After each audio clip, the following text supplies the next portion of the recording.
Bom, bom dia para todos vocês. Já faz um tempasso que eu não trago nada aqui pro canal.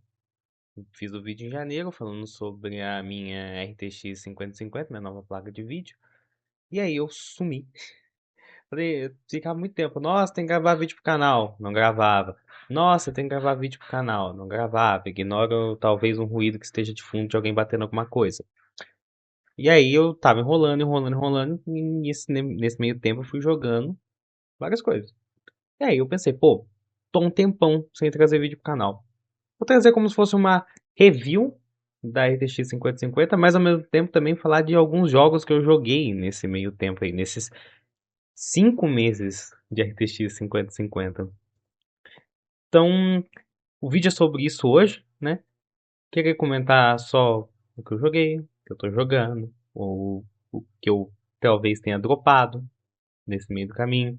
Aconteceu, dois exemplos aqui que eu vou dar. Então, é isso. Dois exemplos, não, três exemplos.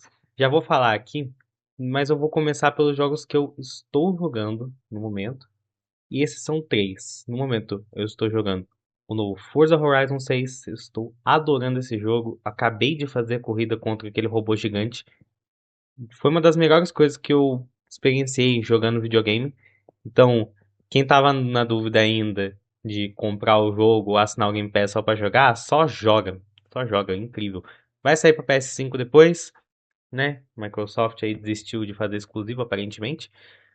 É, tô jogando também Pragmata, o novo Pragmata.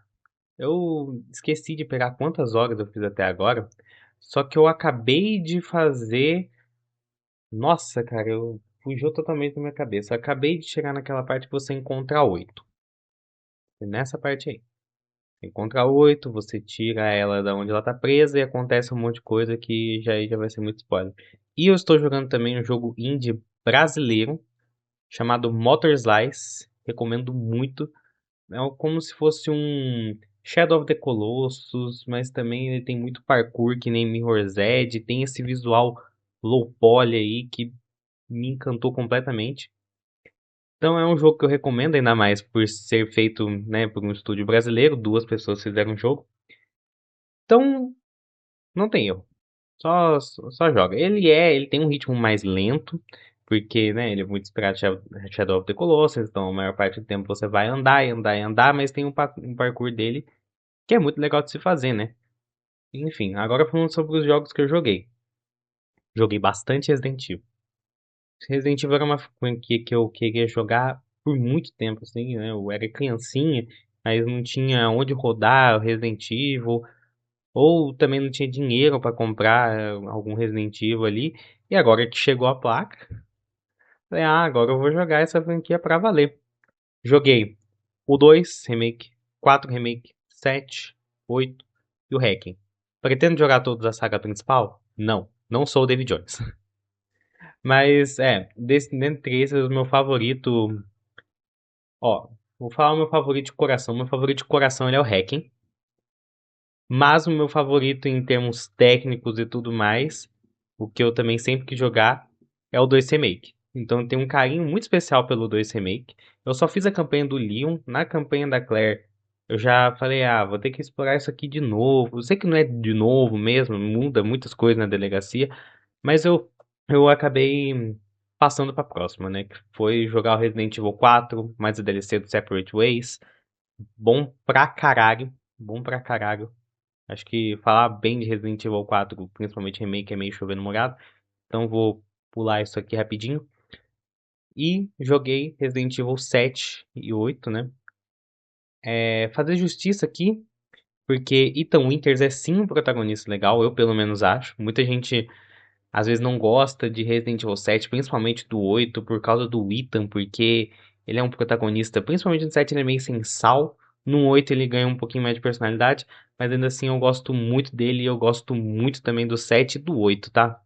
Por mais que o 8 seja uma completa bagunça, né? A lore dele não faz sentido nenhum, nada condiz direito, mas você acaba só desistindo da história dele e acaba só jogando o jogo mesmo e vê que é um bom jogo de ação, terror, né?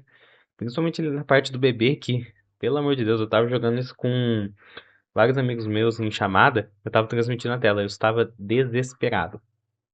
Não é? Ele tem um momentinho de terror ali, mas a maior parte do jogo é ação. Então, gosto muito dele, né?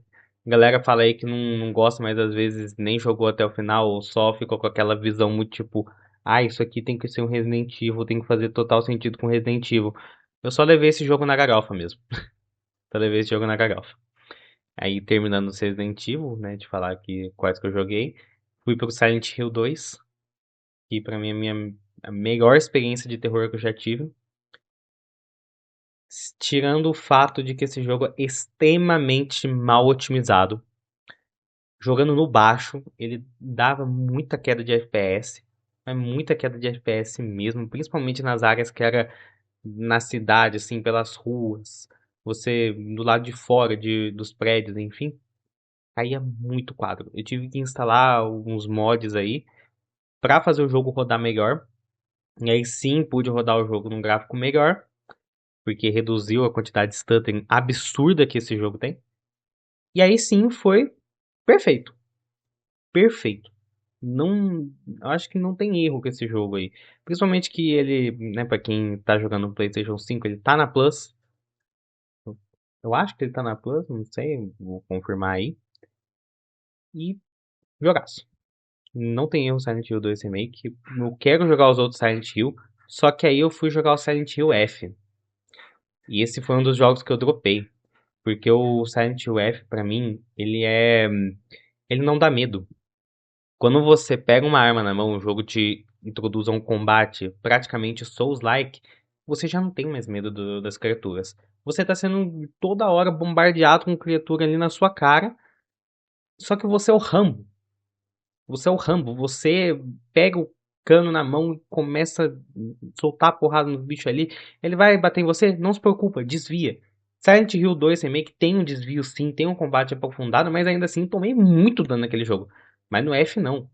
No F o combate dele é tão fora da curva que faz eu não ter medo de nada daquele jogo. E aí eu fiquei meio broxado, né? Falei, poxa, tô jogando aqui, não tô com medo, eu entrei aqui pra experienciar um jogo de terror. E aí eu acabei dropando em menos de 2 horas de jogo, assim. E também que os puzzles dele é meio ridículo. O Otherworld dele é bagunçado. Então, eu só joguei um pouquinho do Otherworld, né? Não tem como cravar em pedra aqui. Mas eu achei ele uma completa bagunça. Então, assim, recomendo, mas com muitas e muitas ressalvas. E ainda o fato de que a lore do jogo é só completada quando você zera 3 vezes. Então, me tirou um pouco da experiência, esse fato também. E aí, fui pra próxima. Só que antes, né, eu tô falando meio fora de ordem aqui também. Antes até de zerar o Resident Evil 4, não, foi um pouquinho depois de eu ter zerado Resident Evil 4, eu joguei o Pirate Yakuza em Hawaii. O primeiro jogo de Yakuza que eu joguei foi logo um spin-off, porque tinha sido liberado no Game Pass. Falei, ah, vou jogar isso aqui. E que jogo, esse jogo me surpreendeu. Porque eu já era um pouquinho familiarizado assim com a franquia Yakuza, né? Já tinha acompanhado alguns vídeos, principalmente do BRKS Edu, falando de Like a Dragon Ishin. E aí teve esse Pirate Yakuza em Hawaii. Esse Pirate Yakuza em Hawaii, ele não... Ele acompanha os eventos depois do Like a Dragon Infinite Wealth. Não sei se é depois ou antes, eu não conheço a franquia. Então você já dá pra ver aqui que eu não sei de nada, mas joguei e puta merda. Não achei que um jogo de Yakuza ia ter um sistema de luta naval muito bem feito. E é um jogo muito divertido de se jogar, principalmente por causa do conteúdo secundário dele. Tem muita coisa secundária pra fazer no jogo. Eu mal arranhei a ponta do iceberg, que é o mapa do Havaí nesse jogo. Porque o mapa do Havaí é grande, eu acho que deve ser grande até pro padrão Yakuza. E tem muita coisa lá dentro pra fazer. Então, assim, eu foquei mais na história principal, zerei ele por volta de 16 horas de jogo, focando só na história principal, às vezes parando aqui ali pra ir no karaokê, faz um golfe, faz uma sinuca ali, é isso. E bom, agora eu tô pegando minha colinha aqui, minha lista aqui, então muitas horas vou estar olhando pro monitor aqui. Mas já falando um pouco fora do mundo do PC, Zerei também Silksong, Hollow Knight Silksong. A maior parte do jogo eu joguei em 2025, né? Eu só zerei, mas fiz ali a luta com a Carmelita, fiz a luta ali com a Lost Lacey, difícil pra caralho. E foi. Zerei o Silksong, ótimo jogo, nem tem muito o que introduzir. E joguei bastante Animal Crossing também. Que era um jogo que eu tava meio. Pô, não jogo esse jogo há anos. Não subi a tela de crédito desse jogo. Não fiz o que tinha que fazer de principal. Ah, vou jogar agora. Joguei 40 horas desse jogo esse ano. Me arrependo? Não me arrependo de nada, porque esse jogo é muito bom. E agora, voltando pro mundo do PC. O último jogo que eu zerei foi Gears 5. Gears of War 5.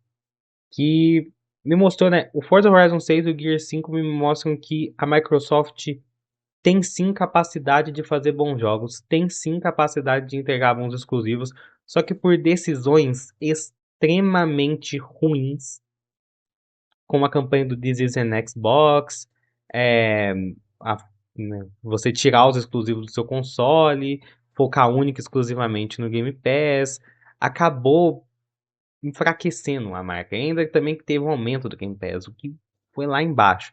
Agora com essa nova gestão da Asha Sharma aí, já estou esperando coisas boas, mas o projeto Helix ainda me deixa muito com o pé atrás, porque ter um console com um sistema Windows, eu acho que é tiro no pé. Ainda mais do jeito que o Windows 11 tá para rodar jogo, porque, meu senhor, por que que eu mudei pro Windows 11? Eu não sei. Consome muita RAM, bebe memória RAM. Nossa, queria muito trocar para 32 GB, mas não dá, porque a memória RAM tá uma facada também, né? E, enfim, agora voltando para o assunto principal, outro jogo que eu joguei bastante no PC foi o Ark Raiders. Ark Raiders, eu tenho uma pequena crítica a ele, né? Joguei 60 horas de jogo. Só que vai chegar num ponto do Ark Raiders que você tá num nível tão alto que você só começa a encontrar os caras que faz PVP. Eu odeio o PVP desse jogo. Eu não gosto. Bem, é um jogo de extração. É normal você perder item. Só que quando eu tava lutando contra robô, e esses robôs têm uma IA muito boa, eu tava gostando do jogo. Mas aí eu vou extrair, chega um cara pelas minhas costas, dá um monte de tiro em mim, me mata, é isso. Teve um dia que eu perdi umas 10 partidas seguidas. Por quê? Por causa de rato e distração. E esse jogo é praticamente um experimento social, ou seja, a comunidade de Ark Raiders é uma merda. É uma merda, porque começou bem, começou ali com os caras se ajudando, depois foi todo mundo tocando tiro ali, e é isso. Teve a última atualização ali que incluiu um novo mapa, eu joguei uma partida dela, mas a esse ponto eu já tava meio broxado com o jogo. Eu tava meio triste. Então, me dói, né? Me dói um pouquinho aqui eu ter parado de jogar esse jogo, mas que eu tenha gostado muito de jogar ele. Mas é isso, enquanto não sair um modo só PvE, eu não volto mais pra esse jogo. E beleza. Faltou falar de dois jogos que eu falei aqui que tinha dropado no meio do caminho. Que foi Devil May Cry 5 e o Dead Space. O Dead Space, eu não cliquei muito com a proposta do jogo. O jogo ele é sim muito assustador, só que chegou numa hora que eu tava morrendo tanto, mas morrendo tanto ali, por causa de um, eu não sei, eu acho que é mais burrice minha mesmo. Eu acabei pegando meio raiva do jogo e saindo fora. Talvez algum dia eu volte a jogar, talvez, mas esse dia ainda tá meio longe. E o Devil May Cry 5 é porque os controles no PC são muito complicados. Eu não sei fazer os combos direito no PC, né? Metal Gear Rising dá pra fazer o combo no PC de boa, assim, mas o Devil May Cry 5, ele... Você tem que fazer uns comandos a mais ali pra você dar o combo, e no PC ele é meio complicado de fazer isso. Eu voltaria a jogar só se eu tivesse um controle. É isso, se eu tivesse um controle aqui pra usar, eu voltaria a jogar o Devil May Cry 5. E tem outro jogo que eu tava jogando nesse meio do caminho, eu joguei umas 25 horas, que era um jogo que eu queria jogar muito, mas por ele ser um jogo muito grande, eu parei. Falei, vou jogar esse jogo quando tiver de férias, que é o Metaphor. Metaphor, né? Eu joguei Persona 5, 3, 4, não gostei muito, tava esperando muito pra jogar o Metaphor, só que como o Metaphor é um jogo muito grande, ele demanda muito tempo, eu decidi deixar ele de lado e só vou zerar quando tiver tempo mesmo. Mas do que eu joguei do jogo, ele é, nossa, delícia de jogo. Delícia. E agora, passando para o tópico também da RTX 5050, é uma placa muito boa. Uma placa muito boa. Teve bastante jogo que ela conseguiu tancar ali no alto. Teve alguns jogos que ela deu problema sim, principalmente no Silent Hill, mas eu acho que o caso do Silent Hill é mais culpa do jogo em si mesmo, né? De como o jogo foi feito, do que da placa. Porque depois de instalar mod, essa placa rodou numa boa. Numa boa. Não tive problema nenhum depois. Às vezes vai ser necessário sim você ligar o DLSS, né? O Resident Evil Hacking eu tive que ligar o DLSS no modo qualidade, porque com a Grace eu tava jogando de boa ali, sem o DLSS, mas com o Leon, como rola muita coisa na tela, eu tive que ligar, deu uma folga ali pra placa, ela conseguiu rodar direito. Então, DLSS às vezes carrega essa placa nas costas. Não tive nenhuma experiência com gerador de quadros também, porque o meu monitor ele só chega a 60 quadros, então não tem por que eu ligar o gerador. E é isso. É uma placa muito boa, muito competente, mas tem um pequeno porém. Agora que a AMD lançou o FSR 4.1 para as placas 7000 e 6000, né, vai lançar ainda, eu acho que a RX 7600 começou a valer mais a pena, principalmente por causa desse FSR novo aí, que é o realmente upscale por IA da AMD. E a RTX 5050 era mais cara que a RX 7600. Então, se alguém tiver querendo economizar mais, vai para a RX 7600. Mas ainda assim, o DLSS ainda consegue ser melhor na questão de upscale. Ainda tem um gerador de quadro da NVIDIA que é muito bom. Então, são pontos que você precisa ponderar para saber qual placa que você vai comprar ou não. Mas as duas são escolhas muito boas, muito boas. E é isso que eu tinha pra falar hoje, né? Me desculpe se eu falei rápido demais, mal demais, mas é porque eu realmente estava precisando gravar vídeo pra esse canal, porque eu tava começando a me sentir muito culpado de deixar ele só morto ali. E eu tinha que ter um assunto qualquer pra falar, então falei de qualquer coisa aqui, basicamente. É isso, muito obrigado por você que acompanhou até aqui. Não sei quando vai ser o próximo vídeo desse canal. Muito obrigado a todos e até uma próxima vez. Tchau, tchau.